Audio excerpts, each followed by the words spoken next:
பார்த்துக் கொண்டிருப்பது தாமரை தமிழ் நியூஸ். திருப்பத்தூரில் அரசு ஊழிய ஐக்கிய பேரவையினர் பல்வேறு கோரிக்கைகளை வலியுறுத்தி மாவட்ட ஆட்சியரிடம் மனு அளித்தனர்.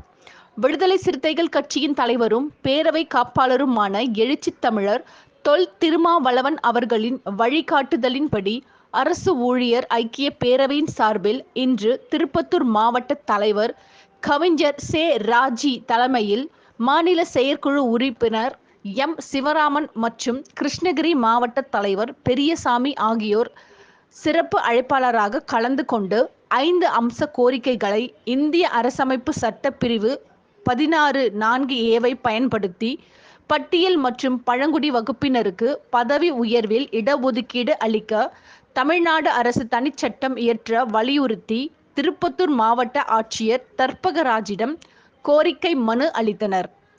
அப்போது திருப்பத்தூர் மாவட்ட செயலாளர் ஆனஸ்ட் ராஜ், மாவட்ட நிதி செயலாளர் ஆசிரியர் குமார், மாவட்ட துணைத் தலைவர்கள் கந்தன், ச. முத்துக்குமரன், சட்ட ஆலோசகர் வழக்கறிஞர் தங்கபாண்டியன், அம்பேத்கர் பெரியார் மார்ஸ் படிப்பு வட்டம் மாவட்ட செயலாளர் குறிசில் மணி ஆகியோர் உடன் இருந்தனர்.